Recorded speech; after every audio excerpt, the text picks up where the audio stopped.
Hey there! I love these little hands, these little clappy hands. This is really funny. As I was moving, I found these little clappy hands, and secret, my ex-husband and I used to send lumpy mail to a group of people that we were trying to attract to our business. We actually, it's kind of a Dream 100 thing, only for customers. In a way, you can use lumpy mail campaigns to do that. And so we did that. And one of the things that we did was I put these little hands in there. I used to do funny things for lumpy mail. It was really fun for me. I like mail. Everybody likes getting mail, but you like getting fun mail, right? You don't like getting boring old bills or junk mail that are the same old postcards and pieces. And so it was a creative outlet for me. So it was fun to do things. But today, talking about hitting the road, hit the road, Jack, because that, as soon as I saw the idiom and the expression hit the road, it reminded me of the song, and it started playing in my head. Hit the road, Jack, right? Hit the road, Jack, and don't come back no more, no more, no more. I don't even remember when that song's from. It might be from the 60s or the 70s. It might be from when I was a little girl. I don't remember. Anyway, hit the road, great expression. Frustrating for me a little bit. I'm not frustrated, but I'm just like curious now, because and I even looked it up online and tried to find history of the expression hit the road.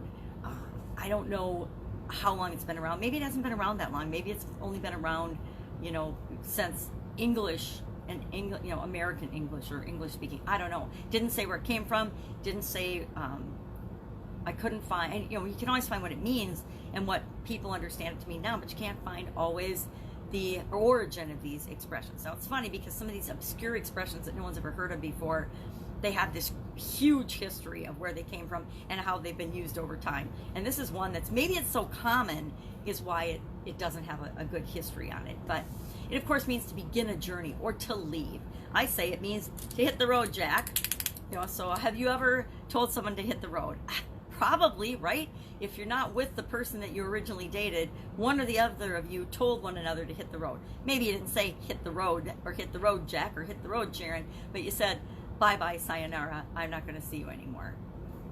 One of the most fun times of telling someone to hit the road was with my ex-husband. I told him to hit the road. I don't think I actually said hit the road. I think I probably had a couple of expletives that I expressed with the I'm done with this, smell you later kind of thing.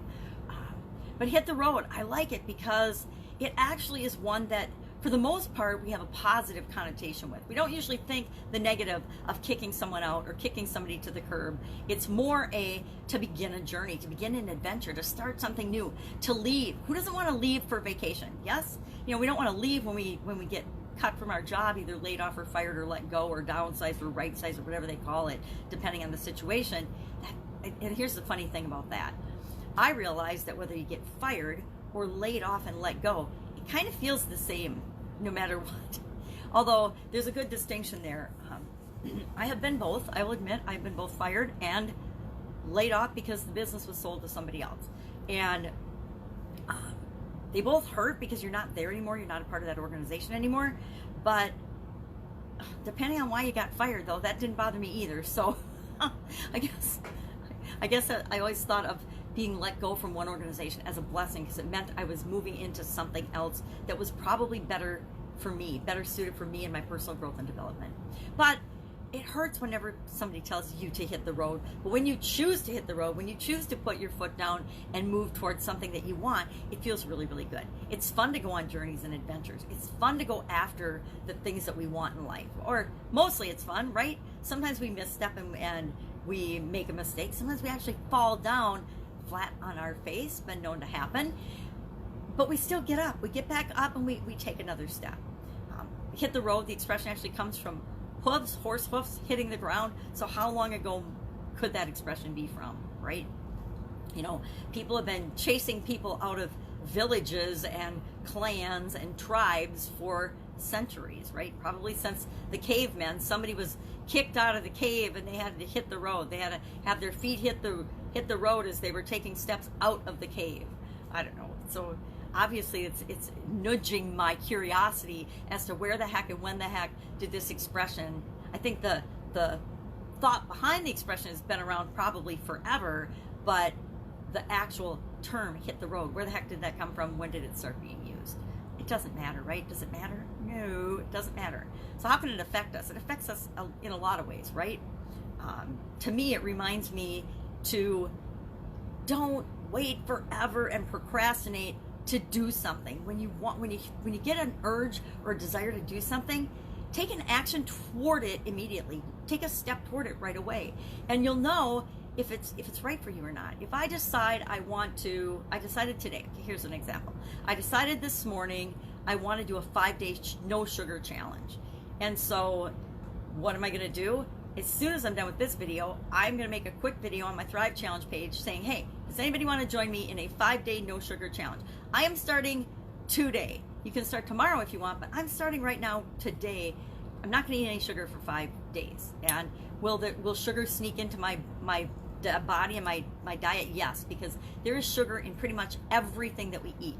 But I'm going to make a concerted effort to not have any sugar for the next 5 days. Why am I deciding that? Why did I decide that this morning and then I'm just going to start right now? Because as soon as I see something I want, I haven't been feeling awesome lately. I've had some headaches and stomach aches, and that's not like me. And so I know it's because since the holidays, when I was sick, I got the flu over the holidays, and after the holidays, I kind of made up for it, eating some sweets and kind of slacking off on some of my good habits. Not enough water, too many sweets. And so I just decided this morning, I need a cut. I need a cold turkey cut. And the way I do that is through challenges. I challenge myself to change a behavior or to get a result that I want really, really quickly. And I know that day 4 will be the worst because it always is. I've done this before. But once I get to day 5, it's easy to say no to sugar moving forward. So I just need to do a clean break. But I decide and I make a quick decision that I'm going to make that step. I'm going to take that action toward what I want. I'm not going to commiserate over it. I'm not going to spend 12 months planning it or a month planning it or a week planning it. I'm not going to say I'm going to start next Monday. Today's Thursday. I'm starting today. I woke up this morning with the idea. I'm taking a step toward that idea. Hey, I need to feel better. I need to feel healthier. What can I do that I know will give me a fast result? And the probability of it moving me toward what I want is higher than the probability of moving me away from what I want. I know from past experience that if I don't eat sugar, and usually I'll do a 10-day one, but I've got some stuff coming up that I want to, I don't want to set myself up for failure ever, right? I don't expect to succeed 90% of the time, but I also don't set the rules up in my own life and in my own games to fail. Why would we do that? A lot of us do, right? A lot of us self-sabotage, and trust me, I've been the queen of that in the past, but we set things up so that we can't possibly win. We define things in a way that we can never get there. If you don't believe me, sit down with a piece of paper and put the word success at the top of the page, and then write down all of the things that have to happen in your mind right now in order for you to let yourself feel successful, right? Just do that. It only takes about 30 seconds, and you will realize as you then go back and look through your list that 90% of what's on that list is preventing you from feeling successful right now. Guess what? If you're alive, if you woke up this morning, you're successful. Wherever you are, however old you are, you have successfully made it through every day of your life so far. That can be your definition of success. So you can set the definition of things, the way you define things, as successful or not successful based on how you choose to define success. Me, here's an example. Oh my, I'm full of examples today. I honestly believed that I would get married and I would be married for my entire life. I was never going to get divorced. My parents, my grandparents were awesome role models for perfect relationships. And I honestly believed that I was never going to, once I got married when I was, gosh, was I 30 or 31? I was maybe 31. I was 31. I was 31 when I got married. So I was older when I got married. And I just assumed and decided I was going to be married my whole life. And of course, I'm divorced, so that didn't happen, right? And I wasn't as mad at my ex as I have been, and as hard on him as I have been on myself about that not being a reality of my life. To me, part of my successful life was defined as, being in a committed relationship and being married to the same person my entire life. Now, that is setting myself up for failure, right? Because I only have partial control over whether that's going to happen or not. Now, I have some control in, do I pick the right person? Obviously, I didn't pick the right person. How do I behave in that relationship to make sure that it's going to be successful? I believe that if I give 100% and they give 100%, we have a much better chance of that relationship working out. In any relationship, by the way, not just our personal relationships, but in our business relationships as well. If both parties give 100%, the best they can of themselves, that partnership, that business relationship, that personal relationship, that friendship is much more likely to last and be beneficial for both parties than if you believe that, okay, I give 50%, you give 50%. Whenever we don't disagree, we just split the difference. Yeah, that doesn't work.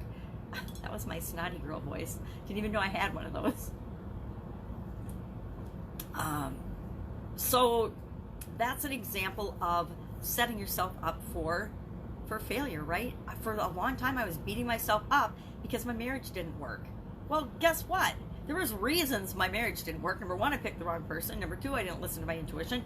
Number three, we are great people separately, but together we stink, right? Together we are just not a good pair, but separately we're fine, right?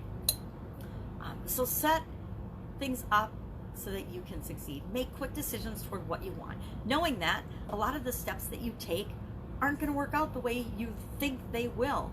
They might work out better, right? They can absolutely positively work out better, but you have to hit the road and take those steps.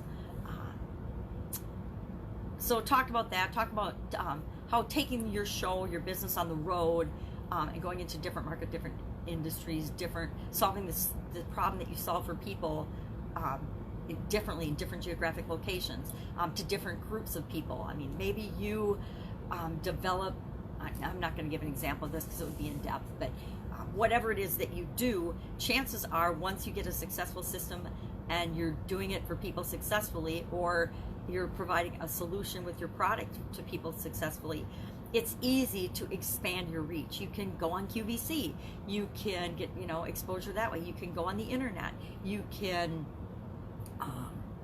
actually do events or demos in different places, in different ways of reaching the people that you can serve. So taking your show on the road, that is a really powerful strategy that the vast majority of businesses don't take advantage of. You can franchise. Franchising is a way of taking your show on the road, right? Without having it cost you a ton of money. Or you can take on business partners or things like that. There's all kinds of ways to do it. So talking about hitting the road, taking the show on the road wasn't even the beginning of the discussion. It was just talking about hitting the road. Fun Day Challenge 44 today. That was fun. It was actually a cool one. It was if you were an ice cream concoction, you have to draw a picture of what kind of concoction you would be. So that was kind of fun. It made me laugh. It talked about one of my biggest fears, and is why I liked the saying. It had something to do with not being average or normal or vanilla, and what kind of a flavored ice cream would you be? I definitely need access to that quote, but I'm not looking at it, so I don't know what it is. What kind of an ice cream concoction would you be? And you're supposed to draw a picture of it. So now I like vanilla. Vanilla ice cream is actually my favorite. Now, is it my favorite because vanilla is my favorite flavor? Yes and no. I like the flavor of vanilla, but I like vanilla ice cream because it can become anything, right? You can put absolutely anything you want on vanilla ice cream. You can mix anything you want into vanilla ice cream for the most part, right?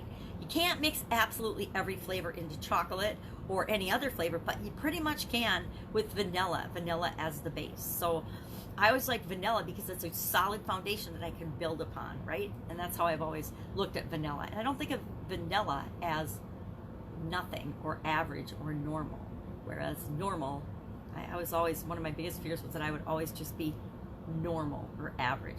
Most people in the world strive to be normal and accepted by everybody else. I'm like, heck no, I don't want to be like everybody else. I just want to be me. And secretly, everyone else on the planet, absolutely positively, just wants to be loved and accepted for who they are, who they really are. Not who they're pretending to be, not who their ego says they have to be, but who they really are inside. And that's, of course, an infinite, amazing, awesome human being, right?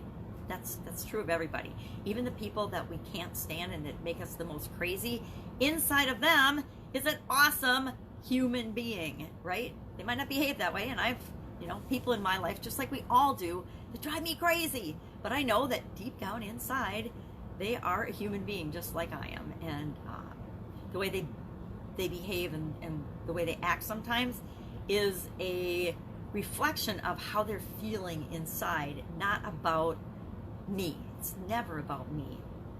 And when I remember that, it's a lot easier to get along with everybody. Challenge. I'm going to start a sugar challenge today. I'm just going to do 5 days. That gets me through Monday. And then I might add another 5 days onto it. Sometimes I'll do that.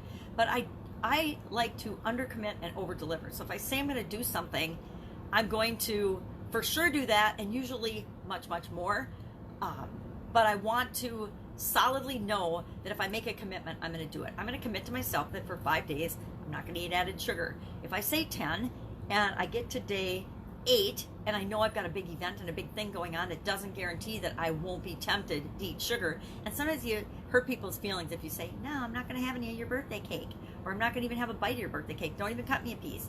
You can always have somebody cut you a piece and not eat it. But then if they bust you not eating it because they worked all day to make this amazing cake, then you feel bad, and you don't necessarily want to hurt people's feelings over a little bit of sugar. So 5 days for sure, no sugar challenge. Also working on my live challenge workshop, which will be March 23rd. Why March 23rd? Why the heck am I waiting so long since I decided I'm going to do a challenge and I start today? Normally, I'm waiting so long for a couple of reasons. Number one, I'm actually purposefully making it more professional because I don't want to say to please other people, but to please myself.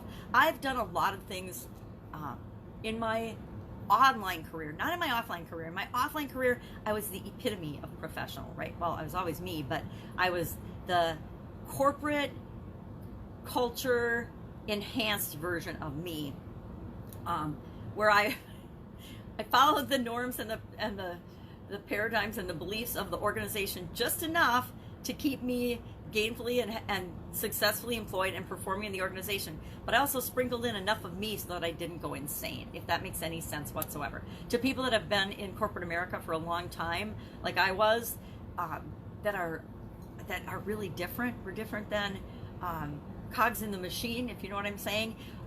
You know what I'm talking about. If you've never have, or if you've never thought that way, just ignore me. So normally I do that, but this time I know that it's time in my online world to start drawing my line in the sand, picking what I'm going to do, who I'm going to serve, and then really doing the best I can to serve that group of people. I have mistakenly and kind of purposefully been testing the waters for a couple of years now, which is why this is day 753 of me talking about my online journey as I've gone from the offline world to the online world. I've tested the waters and tested different things, looking for, of course, my passion, the group that I just wanted to work with, my people, my tribe. So far I haven't found them. I spent a whole year going after women business owners, right? Not with a vengeance, but with pretty good effort. But I didn't brand myself. I didn't put forth the image that appeals to women, or the target women that I want to attract.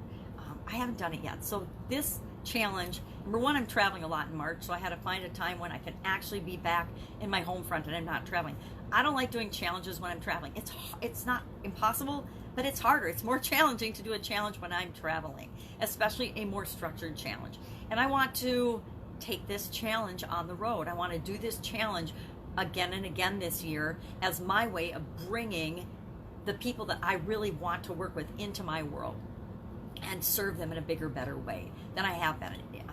One-on-one coaching, it's awesome, but it's really, really time consuming, and it's, I love it. It's so rewarding when it works out. But if I don't do a great job screening the people that I'm selecting to work with one-on-one, it can be like doing real estate for me. It can be not a time suck, but a soul suck, in that, you coach people and you help them and you give them the best advice and all of your 47 years of business experience, knowledge, and they don't want to learn from it. They want to keep going out and making their own mistakes.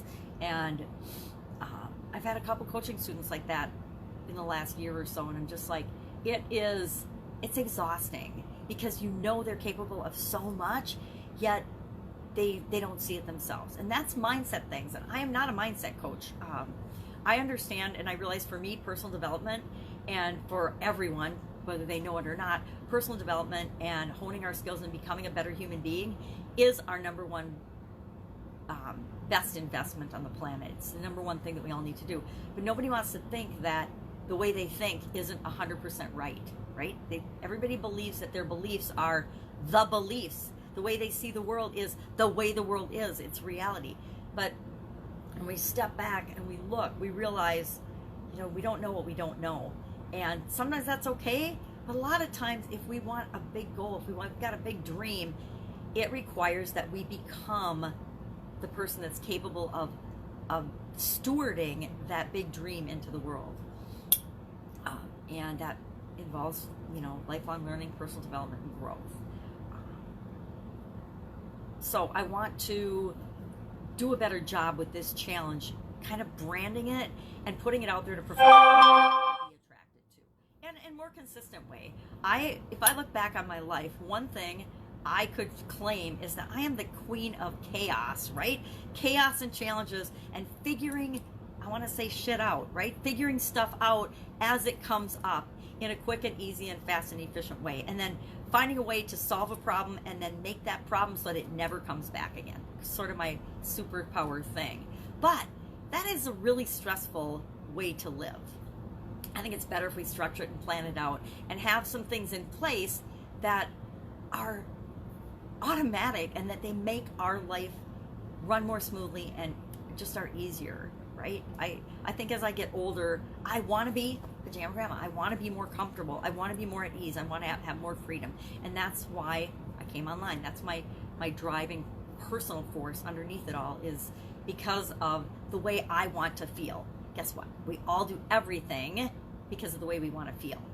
We, get involved in relationships. We take jobs. We go on adventures. Everything we do is because we want to have a certain feeling. And that's a whole topic for another day, right? Anyway, that's what's going on. If you would like to be a part of the live challenge workshop, March 23rd, just hit me up in the comments below. I have not selected or set up the page. I'll set up a funnel for it through email, but through social media, I'm not sure what page I'm going to do it on. I was thinking of doing it on my Supersize Your Business page or my Thrive Challenge page and group. The thing is, with Supersize Your Business, I already do a live video in there every single day for that group, and so I'm not sure that's the right place to do it. I think I'm not going to do it there. I'm deciding as we speak. I think it'll probably be on the Thrive Challenge page and Thrive Challenge group, because that's a group I can pop up and down, and I can pop into and not. The Thrive Challenge group and page is where I've done lots and lots and lots of challenges. I haven't done all my challenges there, but I've done several there. So hint, secret. If you want to see some really cool challenges, you could scroll back through the history of that. I mean, you can go back years and find challenges that I've done on that particular group and page. All right, if I can help you in any way, hit me up in the comments below. Otherwise, I challenge you to have an awesome day. Catch you tomorrow.